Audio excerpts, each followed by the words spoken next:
মৰাণ চকলীয়াৰ অগ্নিকাণ্ডত প্ৰাক্তন আচ্ছা নেতা উত্তম কুমাৰৰ গৃহ সম্পূৰ্ণ ভস্মীভূত। প্ৰাক্তন আচ্ছা নেতা উত্তম কুমাৰৰ গৃহত একোৱেই নাবাছিল অগ্নিকাণ্ডত। ঘৰত অকলে থকা 11 বছৰীয়া কন্যাৰ কোনোমতে প্ৰাণ ৰক্ষা পৰিল। জুই জাহ গ'ল কাপোৰ কানি কিতাপ পত্ৰ 3 মাহৰ বাবে পোৱা চাউল আদি খাদ্য সামগ্ৰীকে সকলো বস্তু। আজিৰ পৰা নিশা কটাব লাগিব আকাশৰ তলত উচন হোৱা গৃহফালে চাই চকু পানী টুকিছে প্ৰাক্তন আচ্ছা নেতাগৰাকী। প্ৰশাসনৰ ফালৰ পৰা দিছে এখন টাৰ্পলিন। সেইটোতে প্ৰাক্তন আচ্ছা নেতাগৰাকীয়ে পাৰ কৰিব লাগিব 3টা প্ৰাণীৰ সহিতে নিশাবিলাক।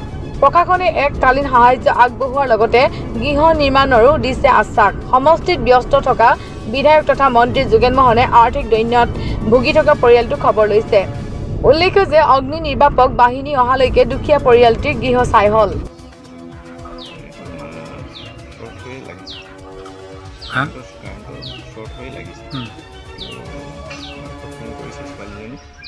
মোৰ ছোৱালীজনী ফোন কৰি কৈছে আমিতো স্কুল গৈছোঁ ডাঙৰ গুৰুকুল স্কুল দুটা 45 মানুহ ডিউটি লাগিছে 3টা বজাত আমি তাৰ পৰা ওলাই আহি ইয়াত নাপালোঁ। আমাৰ গোটেইখিনি বস্তু চব জ্বলি গ'ল। পালেং দুখন আছিলে, আলনা দুখন আছিলে, আনতি পত্ৰ বহুত অকল কিতাপহে বেছি আছিলে।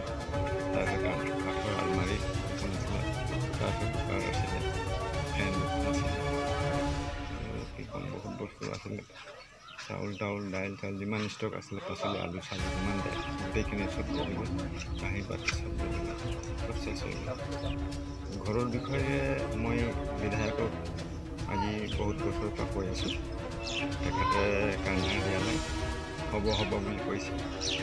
আৰু বহুতক মই সহায় কৰিছোঁ। মোৰ নিজৰ এৰিয়াত 2টা পঞ্চায়তত 2টা ৱাৰ্ডত আমাৰ প্ৰাক্তন ৱাৰ্ড প্ৰেচিডেণ্টো আছিল।